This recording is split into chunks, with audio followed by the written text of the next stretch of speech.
much as people hate to believe it, sex trafficking isn't an issue that just occurs in countries like India and Russia and China and third world countries in Africa. It happens right here from within 3 miles from where we're standing right now in Manhattan, in the Bronx and in Brooklyn.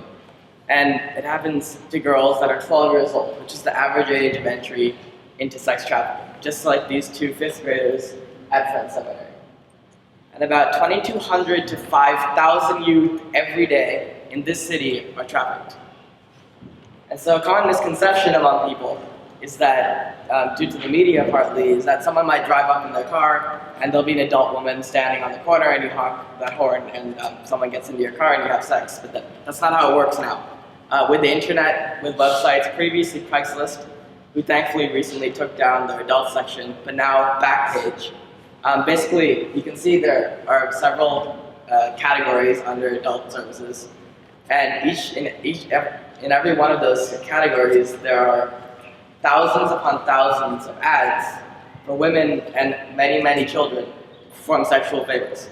And so you click on an ad and you call a phone number, and within an hour, you'll have a 12-year-old girl waiting to have sex with you on your doorstep. And so basically what attracted us to this issue is that these girls who are being sex trafficked are just like us. They're just like me. They're even just like my little sister. And so this is basically what GEMS deals with. GEMS stands to empower girls from 12 to 24 years old that have been in the sex trafficking industry. And so what they do is they safely transition them out of the industry and then move them into being independent and strong women. And so what we did was, when we went to the site visit, we met the founder, Rachel Lloyd. And she herself told us that she, at 13 years old, was recruited into the sex trafficking industry in Britain. She was lucky to escape at 19, and at 22 she moved to New York City, where she began to help people just like her. And at 23 years old, she started GEMS. She told us that one of the most important services that GEMS offers is court-mandated sessions. So what happens is when law enforcement brings in a girl who has been sexually exploited, what they do is the court gives her 2 options: 30 days in jail or 5 sessions with GEMS. And the girl usually picks the 5 sessions with GEMS because she knows that if she doesn't make money for her pimp every day, the pimp's going to beat her severely. And so during these 5 sessions, what Rachel Lloyd told us at the site visit was that they give her identification back, they give her medical care, they treat her for STDs, and most importantly, they forge a bond with people at GEMS and teach her what it's like for someone to care for her without asking for something like sexual favors in return. And so in the best case scenario, this happens all the time. These girls keep coming back, and GEMS is able to safely transition them out of the life of sex trafficking. Well, another service that GEMS offers is housing, and they offer crisis housing and transitional housing. And so they offer, they have a house in the Bronx. It's a 9-bedroom house, and that's usually full with the girls who have been staying with them for a month to a year and a half. And those girls could be any age 12 through 24.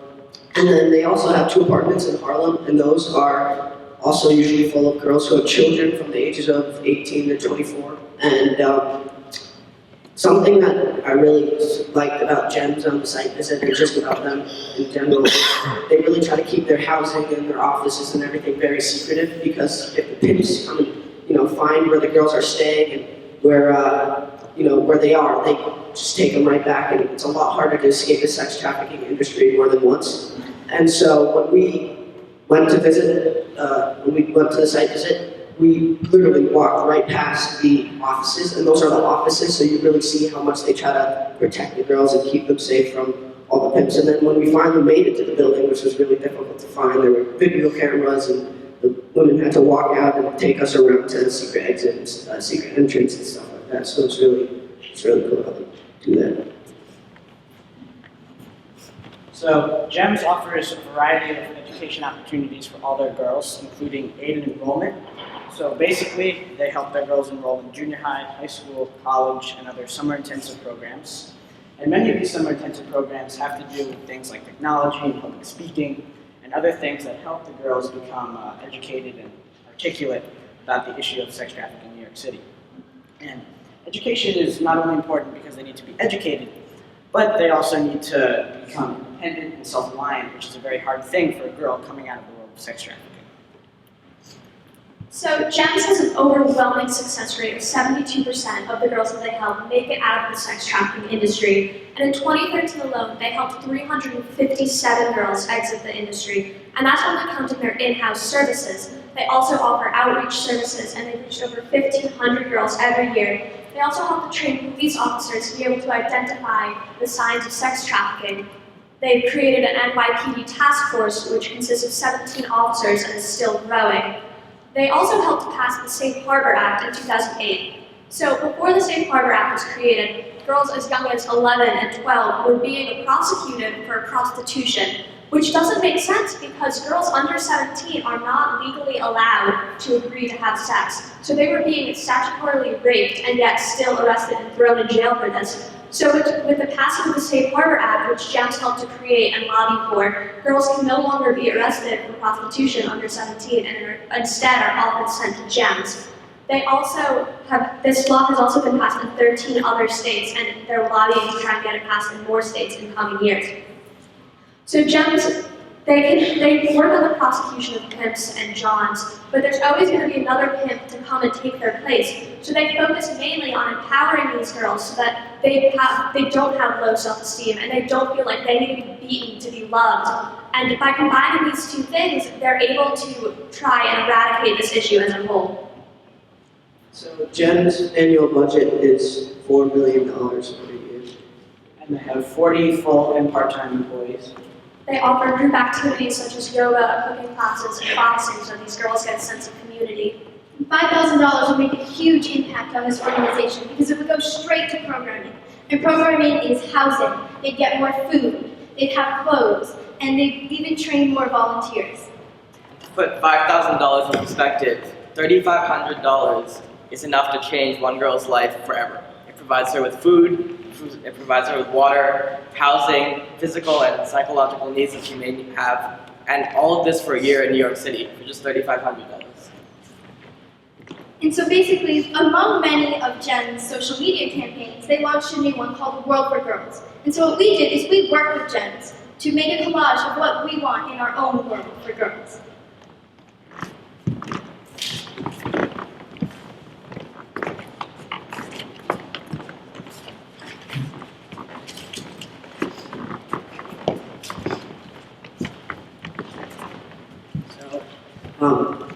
I want to live in a world where girls are allowed to succeed, love, Not taken advantage of, confident, Okay, the same as boys, all educated, safe from abuse. respected, strong, and empowered.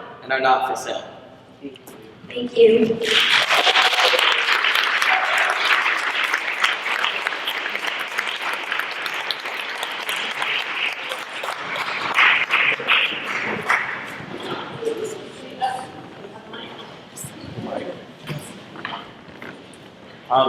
Very powerful presentation. And it sounds like the site visit could have been a little scary. Did you go by yourself, and did you have any trepidation about going to a place that was sort of hidden and where people could be in danger?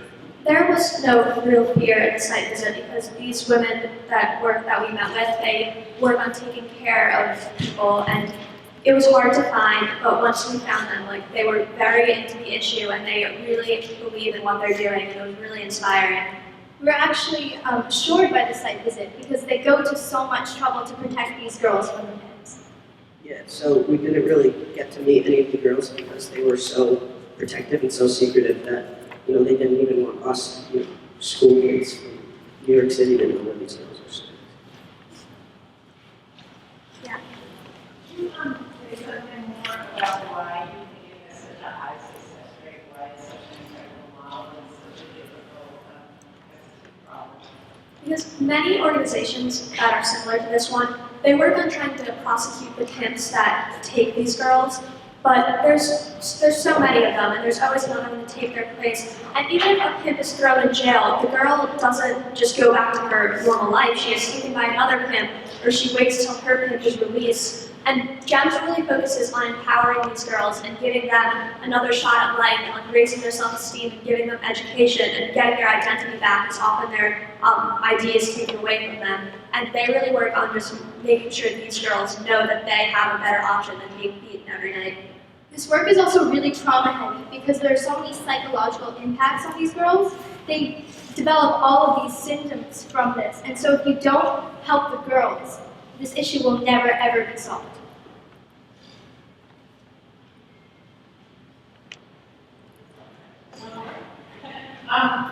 Rita, you said that once they get involved, they can only get out once. And some of these people why it's harder once they go back the second time to get them out. Well, it's a lot harder because once you escape, you've already been through a lot of trauma and a lot of hardships and stuff like that. And if you enter again, your confidence just drops.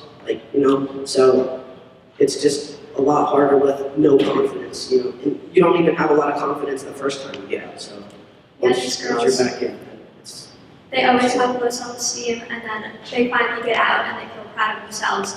And then once they re-enter the industry, they believe that they're failures, and they don't believe they deserve anything better than that. GEMS also has a history of getting the girls out a second or third time. So the success rate was just getting girls out for the first time, but they do get girls out when they've gone in again.